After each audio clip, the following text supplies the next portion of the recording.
Guys, YouTube Black Bigots in the house, please subscribe. Coming to you live from the van, but not live. Anyways, it's about that time, guys. Oh, yeah. Diet 7 Up.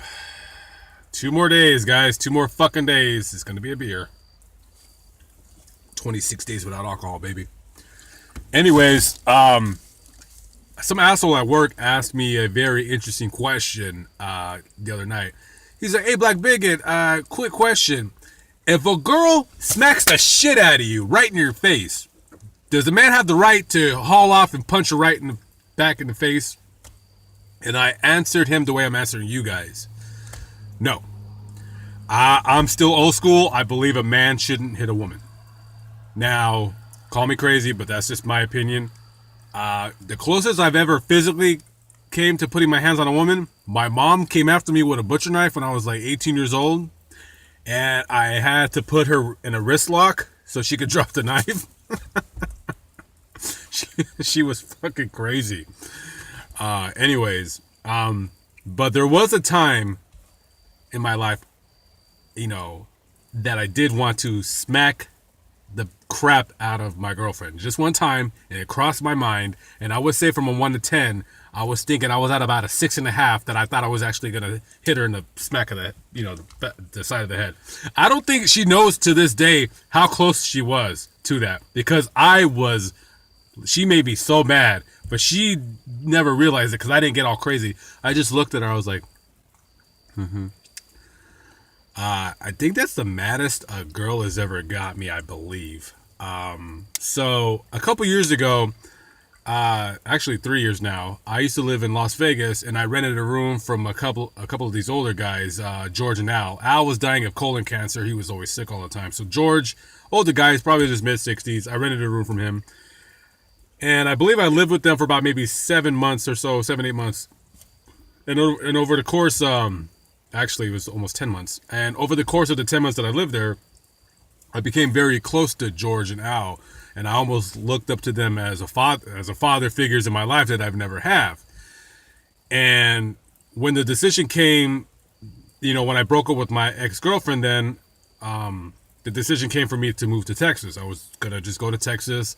I hadn't been there since I was a little kid, so I was like, fuck it, I'm gonna go move to Texas. I moved up all my stuff, packed up the Penske truck, and I remember when I left their house, I was very upset. Like, I was kind of going to cry, but I did it. And I was like, well, I said, this ain't goodbye. I said, I'll see you guys. I said, I'll probably be back. Even though I'm taking all my shit, I just had a sneaking suspicion that I would be coming back to Las Vegas. And I packed up my stuff and I left. So 2 months into Las Vegas, me leaving Las Vegas, I'm in Dallas, and I called George on the phone. And I was like, hey, George, how you doing? How's Al? He goes, oh, everything's going good. So I talked to him for about 10 minutes, and he goes, all right, hey, I got to go. I got to make dinner for me and Al. And I'm like, all right. I said, I'll see you. I said, I'll be back. I promise. And that was the last time I ever talked to him. I called him, like, I think I went to New Jersey, and I was staying out in New Jersey for a while. And I was getting ready to come back to Las Vegas. I'm kind of arguing with my ex-girlfriend. Maybe we're getting back together, that whole bullshit. So I called George, and his number was disconnected, and I had a bad feeling. I'm like, oh, crap, what the hell happened? I couldn't find anyone that knew him. I was trying to think of the neighbors. Finally, I remember the son had a landscaping business.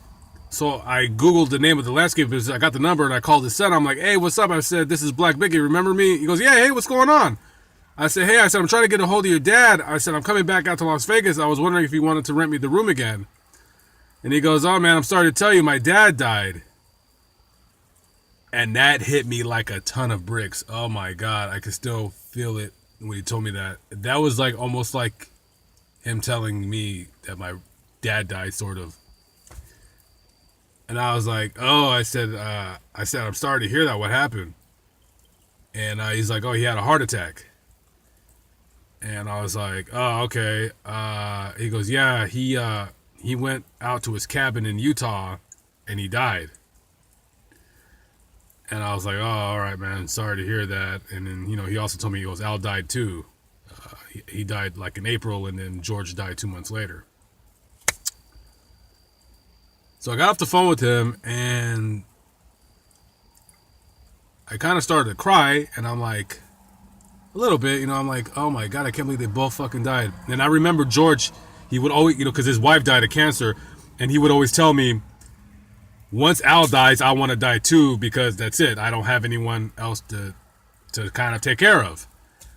And I felt so awful, and I felt, and I still, to this day, I always feel, if I would not have moved away from his house, I think he would have lived, because I think he just didn't want to live anymore. I think he went to his cabin in Utah to die because he didn't want to die in his house. And I remember him telling me that he almost died in his cabin before, but he woke up. He said he thought he died because he had a couple heart attacks. He wasn't in good shape. He drank a lot. While I lived with George, I had a pretty big scooter collection and stuff like that. And I had a lot of stuff at his house, but he never cared. He's like, man, he goes, I don't care if you buy 10 more scooters. He goes, I like you. He goes, you always pay the rent on time. He goes, whenever I need money, I can always ask you. And he goes, you're a good man. He goes, you're a good guy. And I was like, thank you, George. I said, I appreciate that. So you got the story right there. So fast forward a couple years later, I moved back to Las Vegas, and me and my ex were in our apartment, and we're just kind of bickering and arguing because that's all we ever did. And she turns to me and she goes, and just out of nowhere she goes, well, what about you taking advantage of George, like with bringing all your stuff there, like I was using his place for a storage shed for all my crap, for my trailer, my van and stuff. And I looked at her, and I was thinking in my head, I so want to smack the shit out of her right now. And I was really calm, because I'm not the type to really get excited often. But I just looked at her, and I'm like, how dare she say that? And I was so livid and pissed. That's the only time that chick ever made me really pissed off, was that. All the other times, it was just whatever. And I was just thinking, I'm like, I'm not going to go to jail for putting my hands on her. I'm like, this is stupid. And that's when I knew that was a big indicator that the relationship was over. Was when you're, let me tell you something, guys. When you're thinking of putting your hands on a female, it's time to check out. That's when you got to go, guys. And that's when I checked out. So thank God, I'm smarter than that. I'm a good person. I don't like fighting. I don't like violence. I don't like putting my hands on people. I will defend myself, but I don't ever start any fights. So guys, if you could learn anything from me, please don't put your hands on a female. I don't care what so what if she smacks the shit out of you? Maybe you fucking deserved it, huh?